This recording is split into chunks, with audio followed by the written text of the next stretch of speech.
The family tree. It was Monday, and Janet and John Booktube went with their dad to the park to play football.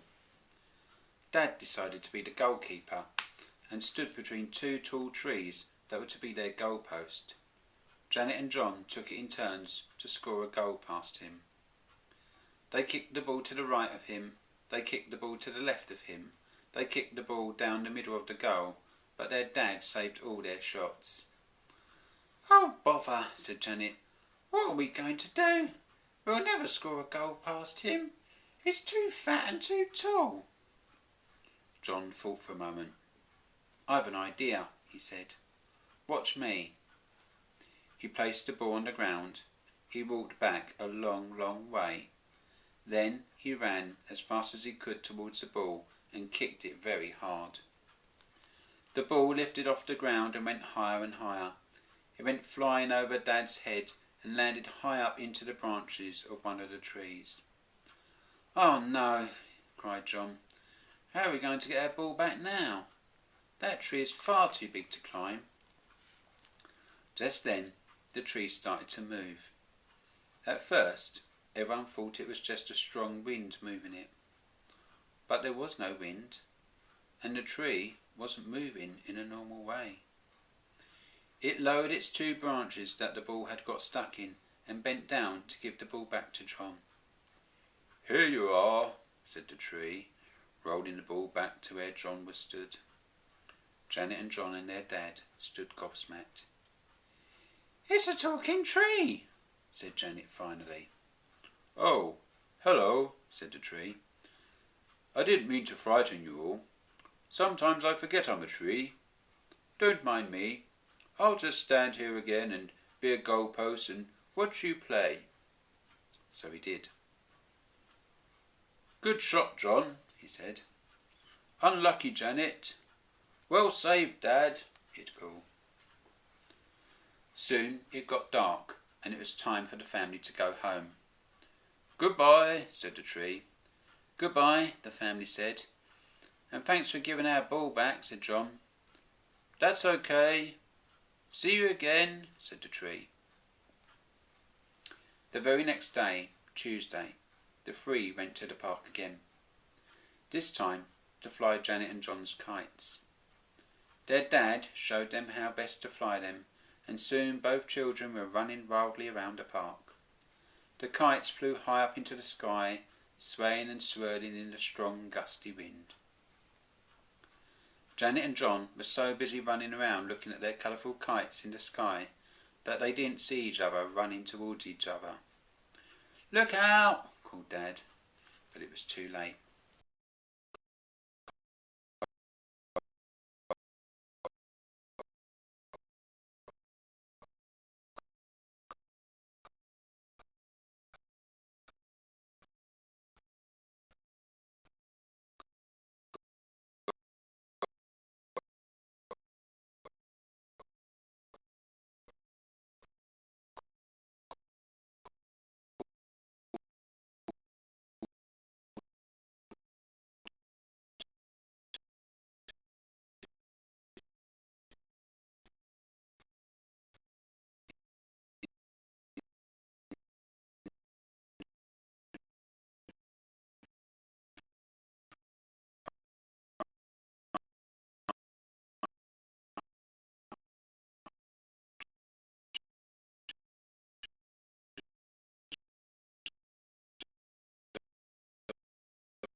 It often did, the tree would return it to them. On Thursday they played with John's remote-controlled model aeroplane, and when that too got stuck in the branches, the tree would return that as well.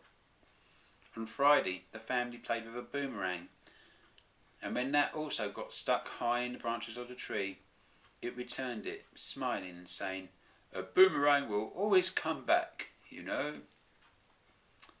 On Saturday, the family went to the park again, this time to play with a golden frisbee. "I've got an idea," said Dad.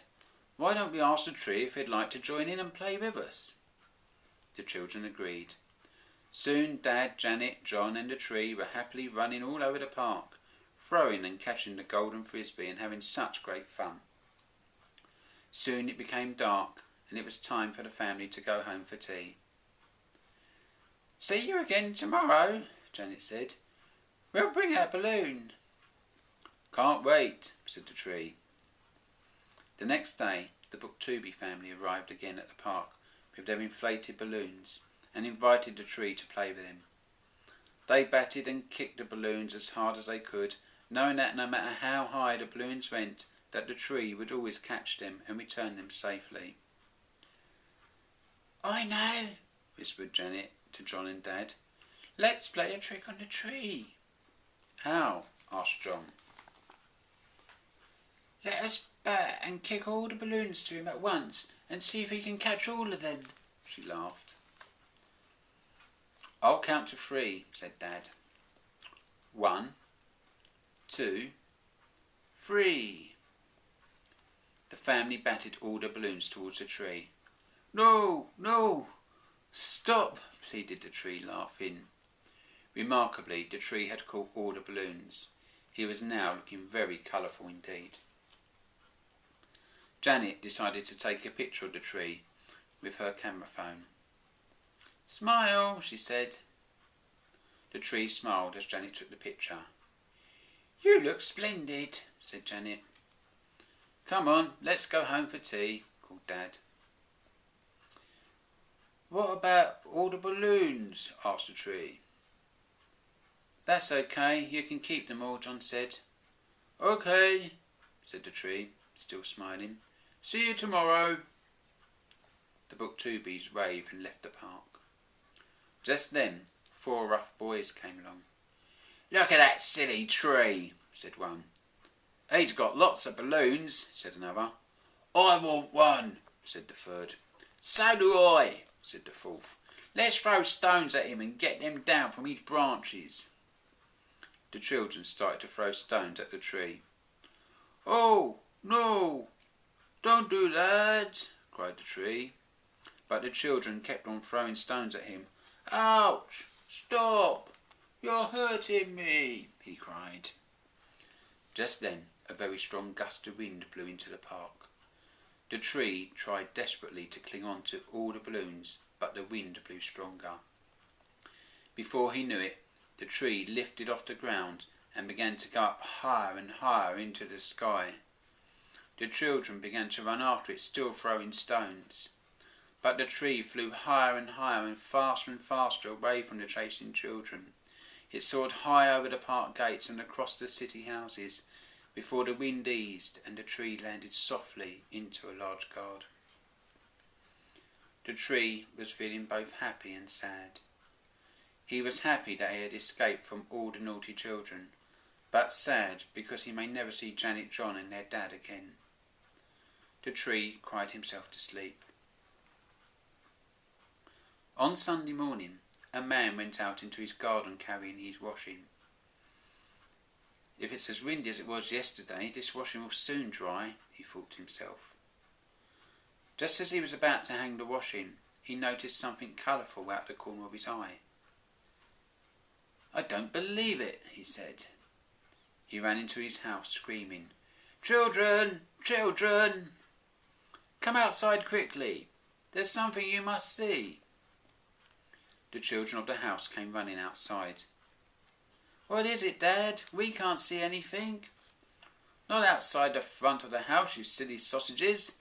Outside in the garden." The boy and girl ran through the house and out into the garden. "There," said the dad, pointing at the balloon-covered tree. It's unbelievable," said the girl, who was called Janet. It's our tree," said the boy, who was called John. The tree woke up. "It's you!" cried the tree. They all ran over towards the tree and gave it a big hug. "It's nice to have you here," said Janet. "It's nice to be here," said the delighted tree. "But how did you get here?" asked Dad. "The balloons brought me," he said. "In that case, I guess you were meant to be here," said Dad. "Can I stay?" asked the tree. The children looked pleadingly at their dad. "Please, Dad," they said. "Of course you can," he said. "Oh, thank you," cried the tree. "Well," said the dad, "there's no way I'm going to be able to lift you up and take you all the way back across town to the park. You're too heavy." They all laughed, and every day the Booktooby family went out into the garden to play with their tree, and they never went back to the park.